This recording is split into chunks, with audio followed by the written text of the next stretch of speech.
I should have never married an hag like you. Younger women are definitely better. I'm embarrassed to be seen with an old lady like you. If I could, I'd go back in time and redo my life. These were the words spoken to me 10 years ago by my ex-husband, Bob. I'm Katherine Johnson, 48 years old. I married Bob, who was 5 years younger, when I was 33. I was a nurse, and I met Bob at the hospital where I worked. He came to the hospital as a new doctor. He has just finished his medical resident and asked me about various things. Bob's inexperience and reliance on me seemed endearing, and I found myself wanting to support him. But I was a nurse, he was a doctor, and he was 5 years older. I had no idea to dating. But as he kept talking to me daily, I couldn't ignore him, and we naturally started dating. I was a bit concerned about our age difference, but he didn't seem to mind, so eventually, I didn't either. And so, after dating for 2 years, we got married. But 5 years after our marriage, he started to constantly say hurtful things like, I should have married a younger woman. At the hospital, he was noticeably having fun chatting with the younger nurses, but I tried to ignore it. Even if I made a blur in such a place, I just could be miserable. Then one day, I found out about Bob's affair. The mistress was his former patient, someone I had never met, as she was from a different department. She was 10 years younger than me. I can't expect to have kids with an old lady like you. She is pregnant with my child. What? He said with a laugh, as if his affair was perfectly justified. I didn't want to be with such a man anymore, so I accepted divorce. When I told him I'd be seeking alimony, he was furious. I've been married to an old hag like you for 5 years. You talking about alimony, I should be the one getting paid. He talked fast and furious more than expected. He seems that he never thought he would be charged for an alimony even though he had an affair. Bob's father reached out to me. He excused his son's actions, saying, "It's natural for a young man to have an affair with a younger woman," completely ignoring his son's fault. Bob insisted that he wouldn't pay for anything, so I decided to consult with a lawyer.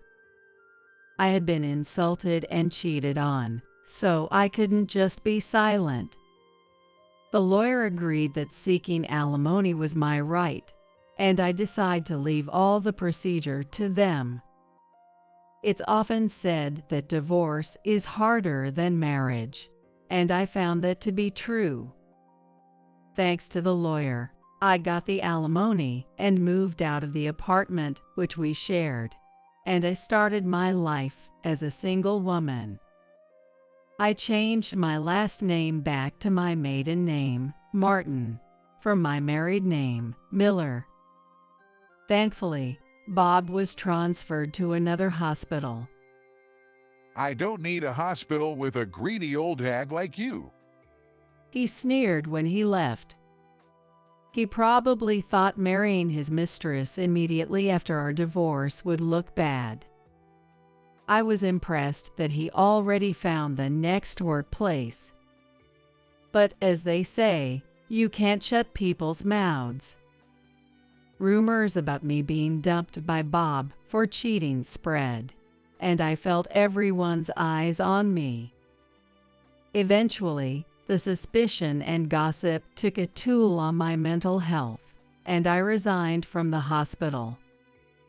After spending some time idly, I realized that, as someone who loves working and staying active, just sitting around was making me feel down, so I started looking for a new job. Luckily, I found a nursing position, at a small maternity clinic just 2 stops away by train. It was a small team, but it was a warm, friendly place where I could easily interact with patients. Martin, you're really attentive, and the patients speak highly of you. The director of the hospital is pleased to have you. Thank you. But my peace didn't last long. That's when a pregnant woman, referred from another hospital, came in, and I was surprised to hear her name. Suzanne Miller, the same name as Bob's mistress. I thought it could be the same name and confirm it. Her husband's name was Bob Miller, a doctor, and indeed, he was my ex-husband. There was no maternity department at the hospital where Bob worked, and she had recently moved nearby, being referred to this hospital by her previous one. I had returned to my maiden name after the divorce, and although we knew each other's names, we had never met face to face. It seemed she hadn't realized who I was either. But I never imagined I'd encounter her here. What to do? I hesitated to tell anyone she was Bob's mistress. Days passed without me being able to say anything. Then one day, Bob came for a checkup with his wife. What? Bob's eyes widened in surprise upon seeing me. He must not have expected to find me here. I didn't want to see him again, either. What are you doing here? He asked, and his wife seemed to realize who I am. This person. Maybe. You came to this hospital just to harass us. That's ridiculous. I was here before you. There was no way I could have known Bob lived near this hospital. But Bob wouldn't listen, accusing me of following them around to harass him. You're following me to harass me, aren't you? Don't be silly. Why would I do that? You're a greedy woman who took my money after being dumped for being old. I don't trust you.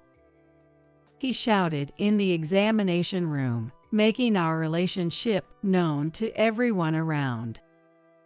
I felt everyone's judgmental stares, even though Bob was clearly in the wrong.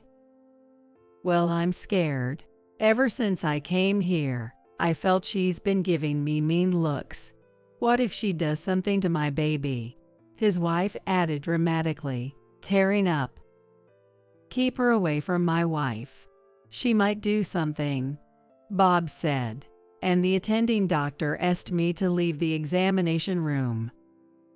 It wasn't that they doubted me, but it was the only way to defuse the situation. I understand that patients come first. I didn't even want to be there. But I felt miserable. Now everyone knew about my divorce, and I became conscious of their stares. In addition, Bob's wife keeps going here and says my bad word every time she comes. Even though everyone knows that I'm not bad, the other person is a patient. Moreover, an important body that gives birth to a baby. No one could say anything, caught between not wanting to upset her and avoiding personal involvement. My work environment became unbearable. There were still over 6 months until her delivery. I couldn't endure such a tense atmosphere for that long. It was a good workplace, but I submitted my resignation. I'm sorry, but it can't be helped. It seemed that the director's face was relieved somehow. I hadn't done anything wrong, yet I wondered why I had to suffer like this. Exhausted by everything, I couldn't bring myself to look for another hospital job and returned to my parents' home in the countryside. They welcomed me without saying much. I felt guilty doing nothing, so I started working part-time at a nearby supermarket. It was refreshing and a change of pace from my nursing job. I liked the job of a nurse and felt worthwhile, but I still had no day to be careful because I was not odd for the workplace, for people's lives, and the sense of responsibility. The supermarket job was a welcome relief. I didn't want to worry my aging parents and tried to handle things alone, but looking back, I wish I had returned home sooner. 3 years later, the supermarket offered me a full-time position. I was recognized for my hard work and happily accepted the offer. 4 years after that, a matchmaking opportunity came up.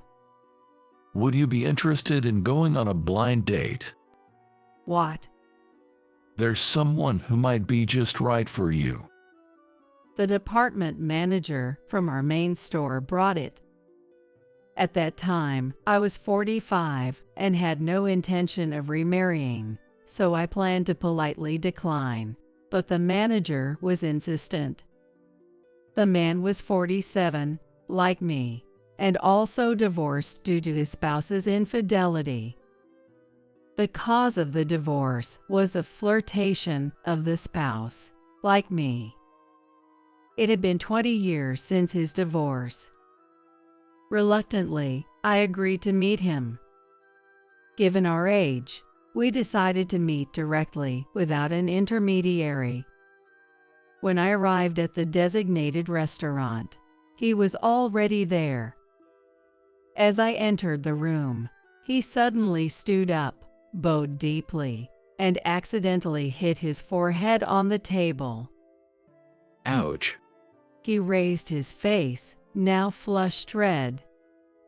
I couldn't help but laugh at the scene, which seemed straight out of a comic. I'm Michael Johnson. Thank you for coming today. Oh, hi, I'm Catherine Martin. Thanks to the first accident, it didn't take much time to get to know. He explained that he had fallen for me at first sight during a business trip when he visited our supermarket. He had pleaded to set up this meeting. In fact, the director of the head office seems to be a senior at his university. I'd like to pursue a serious relationship, if possible. I had come with the intention to refuse, but found myself unable to say those words. In fact, I realized I wanted to see him again. After 6 months of dating, we decided to get married. My parents really liked his character and were genuinely happy for us. I was really happy to live with my husband, who always takes care of me.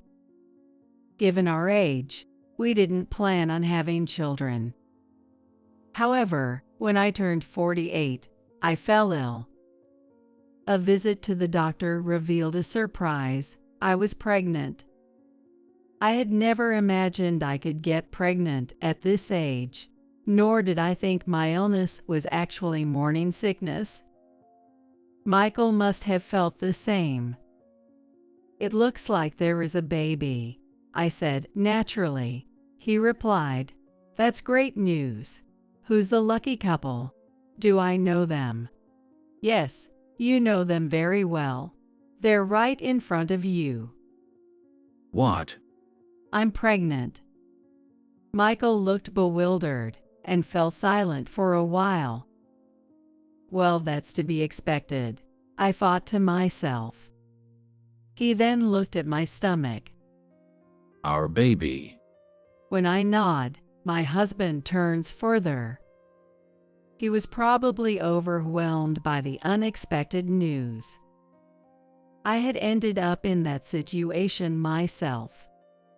So, you mean we're going to be parents? It seems so. Really? Yes. Wow. Her husband hugged me, making a crazy voice that wasn't like a husband. I can't believe it. It's a miracle. Is it okay to give birth? I had no idea that I wouldn't give birth at the beginning, but I was not that age. I was understandably anxious about the future. At the hospital, even the doctors had asked, "What are you going to do?" I was well aware of the risks associated with having a child at an older age, both for the mother and the baby. Not everyone around me was supportive. Some even questioned, "Do you realize how old you'll be when the child turns 20? The fear of not being able to raise a child at this age was also there. Yet, I couldn't bring myself to end a life that had just begun. What are you saying? Of course, we're keeping it. I was so relieved when Michael immediately responded that way. I thought that was my husband's obedient feeling. But as he calmed down, he began to worry about my health. Even for a man, it's easy to imagine the various complications that can arise. After much discussion and agreement between us, and consultations with the doctor, we decided to go ahead with the pregnancy. Both my parents and his were surprised and worried, but ultimately very happy for us. We decided to have the baby at a well-equipped major hospital. The obstetrics teacher was very friendly and was encouraging. On the day of one of my checkups, which was also attended by an internist for precaution, I entered the examination room alone, as Michael had an unavoidable work commitment. I was surprised when I entered. There was my ex-husband, Bob, in the room. Honestly, I couldn't believe I ran into him here again. Really? A 48-year-old pregnant woman is you? That's unbelievable at your age. Bob burst out laughing. The obstetrician and nurse did not understand his reaction, but he seemed unconcerned. "You have no right to say that to me." I'm just concerned. An old lady pregnant. That's just gross. "Is that how you speak to a patient? I can't believe you would say such a thing to a pregnant woman already dealing with anxiety. Are you even a doctor?" What are you getting so high and mighty about? You do realize most of the patients here are wealthy, right? You'd better leave before you embarrass yourself. Dr. Bob, wait a minute. "I will do so. It's ridiculous to give birth at a hospital with a doctor like you." Good, leave now. Dr. Bob, you should know this lady is the wife of a member of the wealthy Johnson family who has donated generously to our hospital. What? You might not have known since you're new here. You're kidding, but she's my ex. You and I are nothing to each other. Still, what you just said is inexcusable. It doesn't sound like something a doctor should say. Oh, I am. Bob was turning pale when Michael arrived. Sorry for being late. I'm grateful for how you've been looking after my wife. He sensed something was wrong from the tense atmosphere. What happened? Dr. Bob here was just saying how disgusting it is for a 48-year-old to be pregnant. What? Hearing this, Michael's usually calm expression changed instantly. And when I mentioned Dr. Miller, he must have realized that this man was my ex-husband. I had told Michael about my previous marriage, and he knew Bob's name and profession. So, you're Dr. Bob. You've been insulting my wife. Well, I mean. Insulting a patient? What kind of hospital is this? I can't entrust my precious wife and inborn child to such a place. As Michael finished speaking, the nurse who had left earlier returned, this time with the hospital director. Johnson, I heard there was some discourtesy. Director, We chose this hospital thinking it was reliable, based on my father, Jack's recommendation. I didn't expect such a doctor to be here. It seems we made a mistake in our choice. I apologize profusely. It's not like that. This man is not one of our doctors. what? I've just fired him. Director, what are you saying? I didn't know he was like this. I only hired him because an acquaintance asked me to. We don't need a doctor who speaks so rudely to patients. He won't bother you again. Wait, Director, what are you talking about? Shut up. You leave here now. Don't get close to our hospital again. After hearing the director's words, Bob shouted, "I don't want to go out. I don't want to go." The director apologized profusely, looking really sorry, so we decided to stay and talk. Michael, still angry, asked, "Did you fire him because my father, Jack, donated to this hospital? Would you have let him stay if that wasn't the case?" The director shook his head vehemently. It turned out Bob had only been at this hospital for a week. Mike is a classmate of the director, had begged for his son's employment during a recent reunion. "I never thought he was such a person," the director said regretfully. "Not all doctors here are like Bob. Our obstetrician, for instance, is excellent."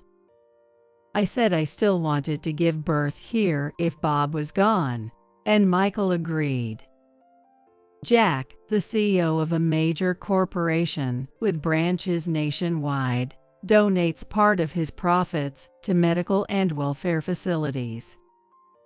This hospital received a substantial donation because my ML had been treated here for a serious illness when she was young. That's why Jack recommended this hospital for my delivery. A few days later, Bob called, begging me to persuade the director to rehire him. If you ask, maybe something can be done. Apparently, he had often angered patients with his arrogant attitude and had been moving from one hospital to another. It's unbelievable how someone can repeat the same mistake so often.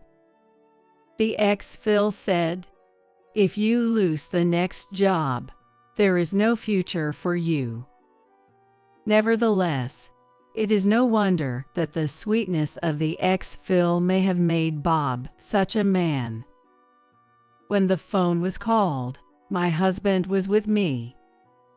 My husband picked up the phone from me, and if he shouted at Bob, "I'll contact the police immediately with a nuisance if you contact me again, or get close to me," there was no call after that. Sometime later, I saw Bob working at a convenience store. Apparently, no hospital would hire him anymore. He was crying, saying his wife and child had left him, but I felt no sympathy. I decided to avoid that convenience store in the future. The following year, I safely gave birth to a girl. She's a beautiful and healthy baby girl. No matter what, no matter how hard it is, I have decided that I will take care of her with responsibility. However, the husband mellowed to the child from the moment of birth. He seems to be becoming a very doting father, so I have to be careful.